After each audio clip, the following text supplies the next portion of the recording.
ಇವತ್ತು ರಾಜ್ಯ ಸರ್ಕಾರ ತರಾತುರಿಯಲ್ಲಿ ಒಳ ಮೀಸಲಾತಿ ಜಾರಿ ಮಾಡ್ತಾ ಇದೆ. ಅದಕ್ಕೆ ಅದು ಸರಿಯಾದ ರೀತಿಯಲ್ಲಿ ಪರಿಶೀಲನೆ ಮಾಡಿದೆ.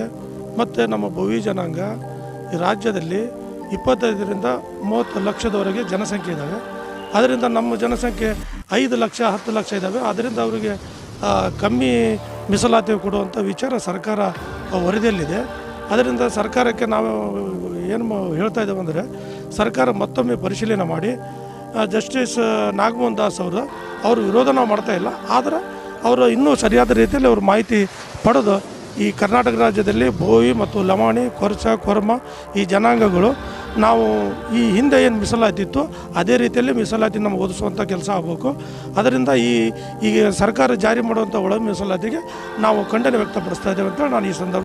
ಒಳ ಮೀಸಲಾತಿ ಜಾರಿಯಾದಂತೆ ದಿನಾಂಕ 18/11/2024 ಉತ್ತರ ಕನ್ನಡ ಜಿಲ್ಲೆಯ ಯಲ್ಲಾಪುರ ತಾಲೂಕಿನ ದಲಿತ ಮುಖಂಡರು ಮತ್ತು ಭೋವಿ ಸಮಾಜದ ಅಧ್ಯಕ್ಷರಾದ ಶ್ರೀ ನಾಗೇಶ್ ಭೋವಿ ವಡ್ಡರ್ ಸರ್ಕಾರಕ್ಕೆ ಒಳ ಮೀಸಲಾತಿ ಜಾರಿಯಾದಂತೆ ಮನವಿ ಮಾಡಿಕೊಂಡರು.